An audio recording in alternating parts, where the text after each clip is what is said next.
Hi friends, today topic is Telangana సమాజం, సంస్కృతి, వారసత్వం, కళలు, సాహిత్యం. ఓకే, తెలంగాణలో ఉన్న గిరిజనులు. ఫస్ట్ టాపిక్ తెలంగాణలో ఉన్న గిరిజనులు, వాళ్ళ గురించి తెలుసుకుందామండి. ఓకేనా. గిరిజనులు ఆర్ ట్రైబల్స్. ఓకే, ట్రైబల్స్ అనే పదం రోమన్ పదం అండి. ఈ ట్రైబల్స్ అనే పదం నుంచే వచ్చింది ట్రైబల్స్. ఓకేనా. కొండ ప్రాంతంలో నివసించే ప్రజలను గిరిజనులు, ఆదివాసులు అంటారు. కొండ ప్రాంతంలో నివసించే ప్రజలను గిరిజనులు ఆర్ ఆదివాసులు అంటారు. వీళ్ళు ఏంటంటే కొండ ప్రాంతంలో కానీ అడవి ప్రాంతంలో కానీ నివసిస్తారండి. వీళ్ళు 4 నుంచి 10 కుటుంబాలు కలిసి ఒక ఊరుగా ఏర్పడి నివసించడం జరుగుతుంది. ఆ ప్రాంతంలో దొరికే వాటిని ఆహార పదార్థాలుగా తీసుకొని వీళ్ళ జీవనాన్ని సాగిస్తూ ఉంటారు. ఓకే, నెక్స్ట్ భారత ప్రభుత్వం ప్రకారం వీరిని షెడ్యూల్డ్ ట్రైబ్స్ అని అంటారు.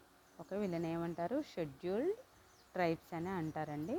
ఆర్టికల్ 342(1) ప్రకారం రాష్ట్రపతి ఎస్టీలని నిర్వచిస్తారు. ఓకేనా. వీళ్ళని 342(1) ఆర్టికల్ ప్రకారం వీళ్ళని ఎస్టీ జాబితాలో చేర్చడం జరిగిందండి.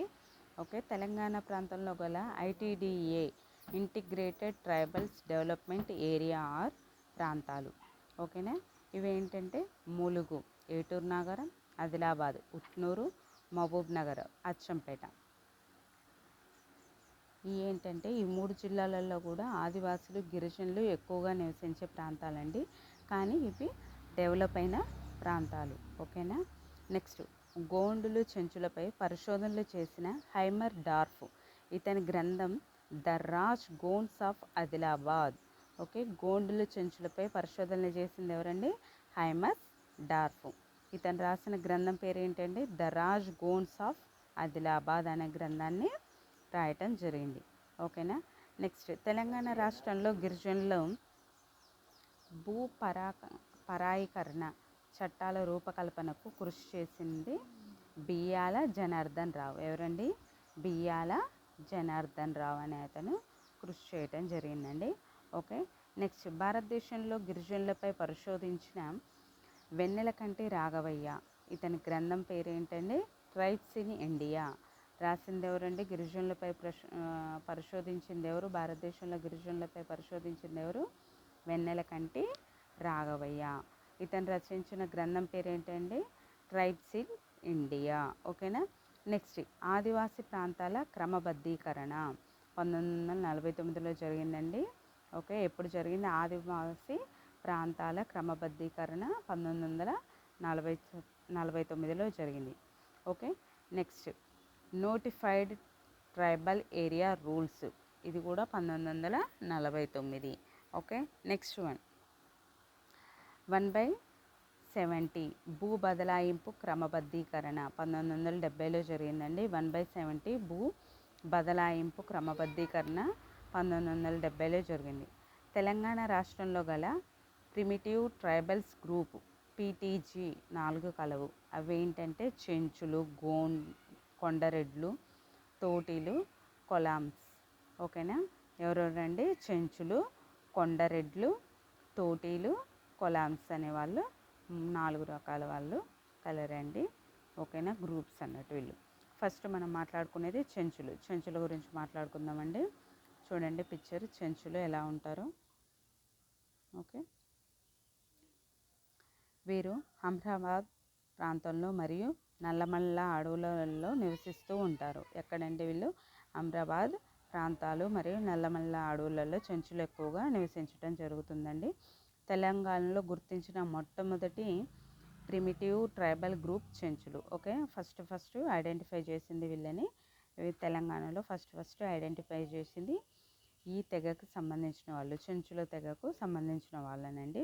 నెక్స్ట్, చెంచులు శ్రీశైల మల్లికార్జున స్వామిని వారి అల్లుడుగా భావిస్తారు. ఓకేనా. చెంచులు శ్రీశైల మల్లికార్జున స్వామిని వారి అల్లుడుగా, అంటే వాళ్ళ ఇంటి అల్లుడుగా భావించడం జరుగుతుందండి చెంచులు. ఇప్పటికీ శ్రీశైల దేవస్థానంలో ఒక చెంచు పూజారి ఉంటారు. ఓకేనా.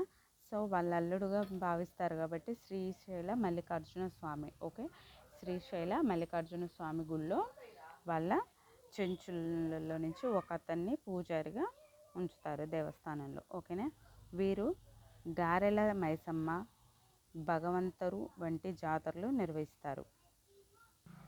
సెకండ్ వన్ ఏంటంటే కొండ రెడ్లు. ఖమ్మం, భద్రాచలంలోని గోదావరి పరివాహక ప్రాంతాలలో నివసిస్తారు. కొండరెడ్లు మాతృభాష తెలుగండి. ఓకే, వీళ్ళు కొండరెడ్లు అండి. ఖమ్మం, భద్రాచలం ఆ ఏరియాలలో ఉంటారండి. గోదావరి పరివాహక ప్రాంతాలలో నివసిస్తారు. ఓకే, కొండరెడ్లు మాతృభాష తెలుగు. కొండరెడ్లు నాగల్ని ఉపయోగించరు, కానీ పోడు వ్యవసాయం చేస్తారు. ఓకేనా, వీళ్ళు నాగల్ని ఉపయోగించరండి. నాగలు లేకుండానే వీళ్ళు వ్యవసాయం చేయటం జరుగుతుంది. పోడు వ్యవసాయం చేయటం జరుగుతుంది వీళ్ళు.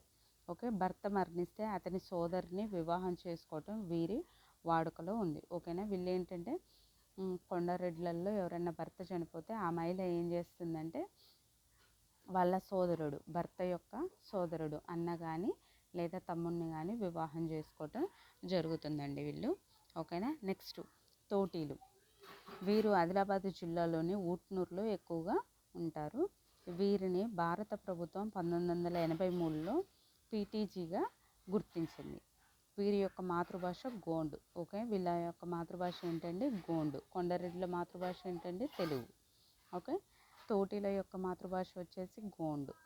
వీరు పచ్చబొట్టు వేయటంలో నిష్ణాతులు. ఓకే, వీళ్ళు ఎక్కువగా పచ్చబొట్లు వేస్తూ ఉంటారండి. ఓకే, తోటీల యొక్క గ్రామ స్థాయిలోని రాజకీయ వ్యవస్థను పాంచ్ అని అంటారు. ఓకే, వీళ్ళ యొక్క గ్రామ స్థాయి రాజకీయ వ్యవస్థను పాంచ్ అని అంటారండి. కొలమలు. నెక్స్ట్ కొలమలు అండి. వీరు ఎక్కువగా ఆదిలాబాద్లో నివసిస్తారు. కొలమలు మహాభారత ఇతిహాసంలోని భీమ మరియు హిడింబల యొక్క వారసులుగా చెప్పుకుంటారు. భీముడు మరియు హిడింబులు యొక్క వారసులుగా వీళ్ళు చెప్పుకోవటం జరుగుతుందండి. మహాభారతంలోని ఉన్న భీమ హిడంబిలు ఉంటారు కదా, వీళ్ళ యొక్క వారసులుగా చెప్పుకుంటారు వీళ్ళు. ఓకేనా, వీరు దేవర వివాహంను ఆచరిస్తారు. వీళ్ళు ఎలాంటి వివాహాన్ని ఆచరిస్తారంటే దేవర వివాహాన్ని ఆచరిస్తారు. వీరు నందియమ్మ అనే గ్రామ దేవతను పూజిస్తారు. వీళ్ళు ఏ గ్రామ దేవతను పూజిస్తారండి? నందియమ్మ. ఓకే, నందియమ్మ అనే గ్రామ దేవతను పూజించటం జరుగుతుంది. నెక్స్ట్ వన్ నెక్స్ట్ చూడండి, లంబాడీలు. ఓకే, లంబాడీలను సుగాలీలు అని బంజారాలు అని కూడా అంటారు. ఎక్కువగా మన తెలంగాణలో బంజారీలు అని అంటారండి, బంజారాస్ అని. ఓకే, లంబాడీలను సుగాలి అని బంజారాలు అని కూడా అంటారు. 1976లో భారత ప్రభుత్వం వీరిని షెడ్యూల్ తెగలుగా గుర్తించింది. ఓకే, వీరిని ఎలా గుర్తించిందని షెడ్యూల్ తెగలుగా గుర్తించింది. మనం ఇంతకుముందు చెప్పుకున్నది ట్రైబల్స్ అండి, షెడ్యూల్ ట్రైబ్స్ గురించి చెప్పుకున్నాం. అందులో వాళ్ళు ఎవరెవరు? చెంచులు, కొండరెడ్లు, తోటిలు, కొలమలను షెడ్యూల్ ట్రైబల్స్గా చెప్పుకోవటం జరిగింది. ఓకేనా, వీళ్ళు బంజారాలు అండి. వీళ్ళని షెడ్యూల్ తెగలని గుర్తించుతారు. ఓకే, పెళ్ళైన లంబాడా మహిళలు ఏనుగు దంతంతో తయారు చేసిన గాజులను మణికట్టు నుండి ముంచేతి వరకు ధరిస్తారు. దీనిని బలియా అని అంటారు. ఓకే, వీళ్ళు పెళ్ళైన మహిళలు ఏం చేస్తారంటే ఏనుగు యొక్క దంతాలతో తయారు చేసిన గాజుల్ని వేసుకోవటం జరుగుతుందండి, మణికట్టు కాడ నుంచి ముంచేతి వరకు. ఓకేనా, అక్కడి వరకు కూడా వీళ్ళు గాజులు వేసుకోవటం జరుగుతుంది. వీరు తెలంగాణలో అతిపెద్ద తెగ. ఓకే, వీరి యొక్క సాంప్రదాయ ఉత్సవాలు తీజ్, శీతల, తుల్జా భవాని. ఓకేనా, వీళ్ళు తెలంగాణలో అత్యధిక జనాభా గల ప్రజలండి వీళ్ళు, లంబాడీలు. వీళ్ళు జరుపుకునే ఉత్సవాలు ఏంటంటే తీజ్, శీతల, తుల్జా భవాని పండుగ అనేది వీళ్ళు ఎక్కువగా జరుపుకుంటారు. నెక్స్ట్ వన్ వచ్చేసి గోండులు. గోండులు తెలంగాణ, మహారాష్ట్ర, ఛత్తీస్గఢ్ రాష్ట్రాలలో ఎక్కువగా జీవిస్తారు. తెలంగాణ రాష్ట్రంలోని ఆదిలాబాద్ జిల్లాలో ఎక్కువగా నివసిస్తారు. ఓకే, గోండులు తెలంగాణ, మహారాష్ట్ర, ఛత్తీస్గఢ్ రాష్ట్రాలలో ఎక్కువగా ఉన్నారండి. ఓకే, తెలంగాణలో వచ్చేసి పర్టికులర్ జిల్లా ఏదంటే ఆదిలాబాద్ జిల్లాలో వీళ్ళు ఎక్కువగా ఉంటారు గోండులు. గోండులు స్థిర వ్యవసాయం చేస్తారు. వీరు నాగదేవతను, పెసిపేన్ అనే దేవతను ఎక్కువగా ఆరాధిస్తారు. ఓకే, వీళ్ళు ఏంటంటే నాగదేవతను ఎక్కువగా ఆరాధిస్తారండి. స్థిర వ్యవసాయం చేయటం జరుగుతుంది. ఎద్దు కొమ్ములను వీరు అలంకరణగా ధరిస్తారు. ఓకే, ఎద్దు కొమ్ములను వీళ్ళు తల మీద అలంకరణగా ధరించడం జరుగుతుందండి వీళ్ళు. ప్రధాన అనేది గోండుల యొక్క వారసత్వ కళాకారులుగా భావించవచ్చు అండి వీళ్ళని. ఓకే, నెక్స్ట్ వన్ వచ్చి కోయ జాతి అండి. కోయలు అత్యధికంగా దక్షిణ భారతదేశంలో విస్తరించి ఉన్న దేశీయ తెగ జాతివారు. కోయలు ప్రముఖంగా దొరల చట్టంగా వీళ్ళు ప్రసిద్ధి అండి. వీరు ప్రధానంగా జరుపుకునే జాతర సమ్మక్క సారలమ్మ జాతర. ఓకే, ప్రతి కోయ ఇంట్లో గుడి దేవర విగ్రహం ఉంటుంది. ప్రతి సంవత్సరం ఒకసారి జరుపుకునే పండుగ ముత్యాలమ్మ పండుగ. ఓకే, కోయలండి వీళ్ళు, కోయ జాతి వాళ్ళు కోయలు. అత్యధికంగా వీళ్ళు ఎక్కడ ఉంటారంటే దక్షిణ భారతదేశంలో విస్తరించి ఉన్నారు. ఓకే, వీళ్ళని దొరల చట్టంగా ప్రసిద్ధి చెందిన వాళ్ళు.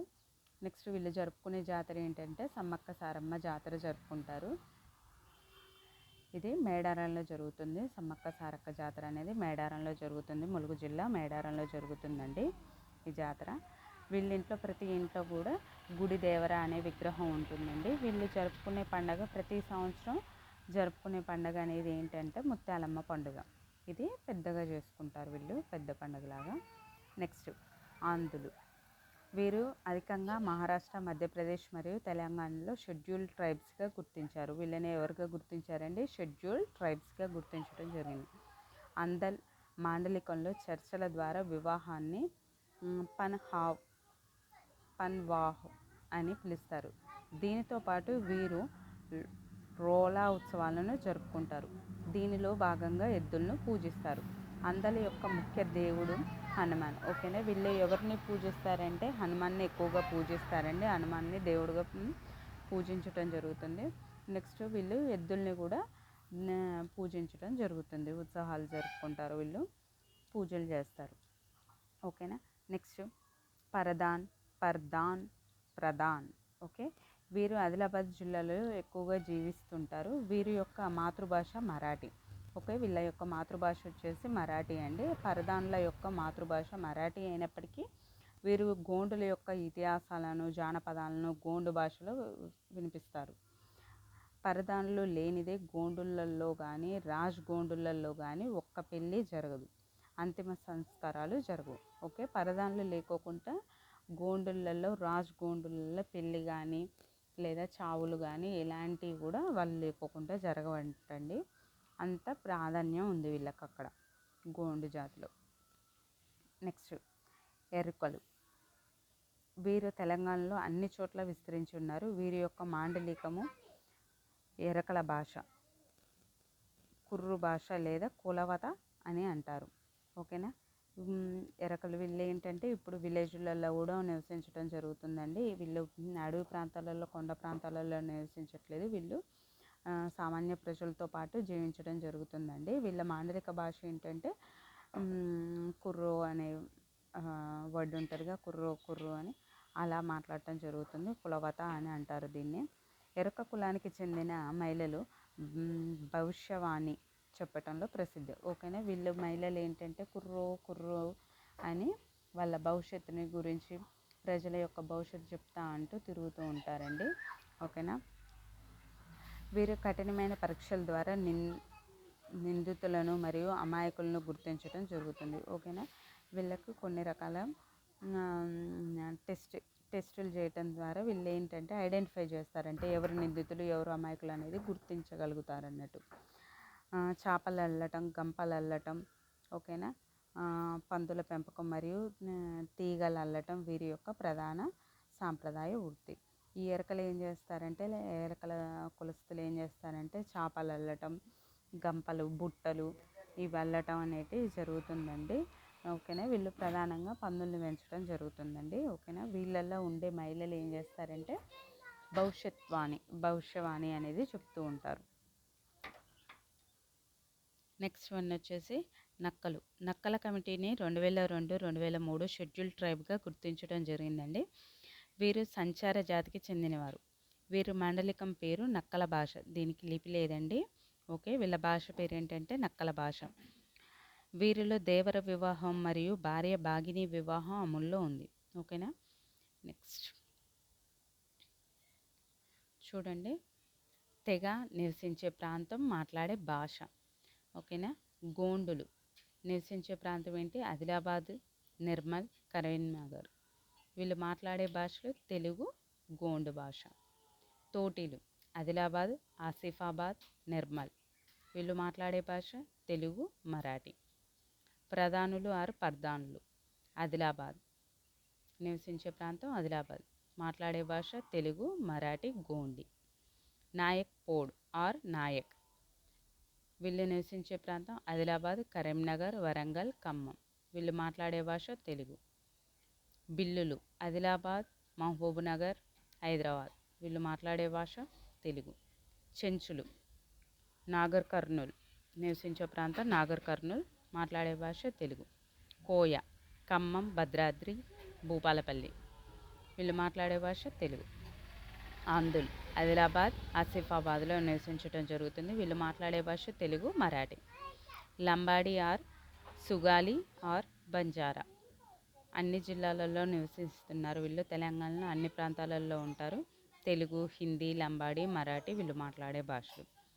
కొలాం ఆదిలాబాద్, ఆసిఫాబాద్, మంచిర్యాల ఈ ప్రాంతాలలో నివసిస్తారు. వీళ్ళు మాట్లాడే భాష కొలాం, తెలుగు. ఎరకలు అన్ని జిల్లాలలో నివసిస్తారండి. వీళ్ళు కూడా తెలంగాణలో ఉన్న అన్ని జిల్లాలలో నివసించడం జరుగుతుంది. పర్టికులర్గా వీళ్ళు ఊర్లలోనే నివసించడం జరుగుతుంది, అడవులలో కాదండి. ఎరకలు అనేవాళ్ళు ఊర్లలోనే, విలేజ్లలోనే నివసించడం జరుగుతుందండి. తెలుగు ఎరకల భాష వీళ్ళు మాట్లాడేది. కొండరెడ్లు వీళ్ళు వచ్చి ఖమ్మం, భద్రాద్రి, మహబూబ్నగర్ జిల్లాలలో నివసిస్తున్నారు. వీళ్ళు మాట్లాడే భాష తెలుగు. నక్కలు ఆరు పిట్టల అన్ని జిల్లాలలో నివసిస్తారండి. వీళ్ళు కూడా నక్కల ఆరు పిట్టల అనేవాళ్ళు అన్ని జిల్లాలలో నివసించడం జరుగుతుంది. వీళ్ళు మాట్లాడే భాష తెలుగు. ఓకేనా అండి, ఇంతవరకండి today topic. Like and share. Thank you.